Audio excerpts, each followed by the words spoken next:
భారతీయ అత్యున్నత పురస్కారాలలో ఒకటి అయిన పద్మ అవార్డులు తెలంగాణ రాజకీయాల్లో కాకరేపుతున్నాయి. ఇటీవల ముఖ్యమంత్రి రేవంత్ రెడ్డి పద్మ అవార్డుల విషయంలో తెలంగాణ రాష్ట్రానికి తీరని అన్యాయం జరిగిందంటూ బహిరంగ విమర్శలు చేశారు. ఆ వ్యాఖ్యలకు కౌంటర్ గా యూనియన్ మినిస్టర్ బండి సంజయ్ ప్రజా యుద్ధనౌక ప్రజా గాయకుడు గద్దర్ పై వివాదాస్పద వ్యాఖ్యలు చేశారు.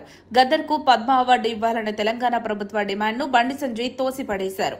తెలంగాణ రాష్ట్ర పౌరులతో పాటు పోలీసులను అన్నం పుణ్యం తెలియని అమాయకులను కాల్చి చంపిన మావోయిస్టు నేతలకు అండగా ఉన్న గద్దర్ కు పద్మ అవార్డు ఎలా ఇస్తారని సంచలన వ్యాఖ్యలు చేశారు బండి సంజయ్. గద్దర్ తెలంగాణ రాష్ట్రం కోసం తెలంగాణ సమాజానికి ఏ మేలు చేయలేదని, కేవలం ఒక వర్గానికి చెందిన వారిని రెచ్చగొట్టేలా పాటలు రాసి పాడాడని, అలాంటి వ్యక్తికి ఎట్టి పరిస్థితుల్లో పద్మ అవార్డు ఇవ్వబోమని కేంద్ర మంత్రి బండి సంజయ్ తేల్చి చెప్పారు. అయితే కేంద్ర మంత్రి బండి సంజయ్ చేసిన వ్యాఖ్యలపై తాజాగా మంత్రి కోమటిరెడ్డి వెంకటరెడ్డి ఓ రేంజ్ లో బండి సంజయ్ పై ఫైర్ అయ్యారు. తెలంగాణ ఉద్యమంలో తన కాలికి గజ్జె కట్టి తెలంగాణలోని ఊరూరు తిరుగుతూ తన మాట పాట ద్వారా ప్రత్యేక రాష్ట్ర ఆవశ్యకతను గద్దర్ ప్రజలకు చాటి చెప్పి వారిలో చైతన్యాన్ని నింపారని గుర్తు చేశారు మంత్రి కోమటిరెడ్డి వెంకటరెడ్డి.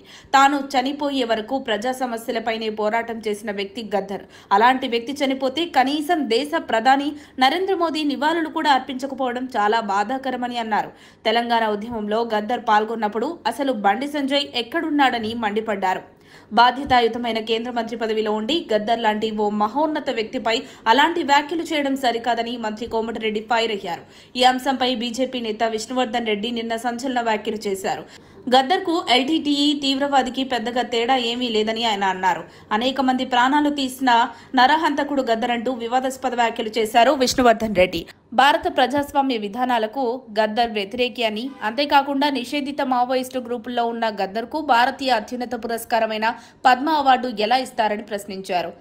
ఎల్టీటీఈలో వారికి మద్దతుగా ఉన్నందుకు గద్దర్ కి పద్మ అవార్డులు ఇవ్వాలా, లేక ఆయన కుమార్తె కాంగ్రెస్ లో ఉన్నారని పురస్కారం ఇవ్వాలా అని సెటైర్లు వేశారు విష్ణువర్ధన్ రెడ్డి. మరిన్ని అప్డేట్స్ కోసం మా కాయ్ టీవీని సబ్స్క్రైబ్ చేసుకోండి.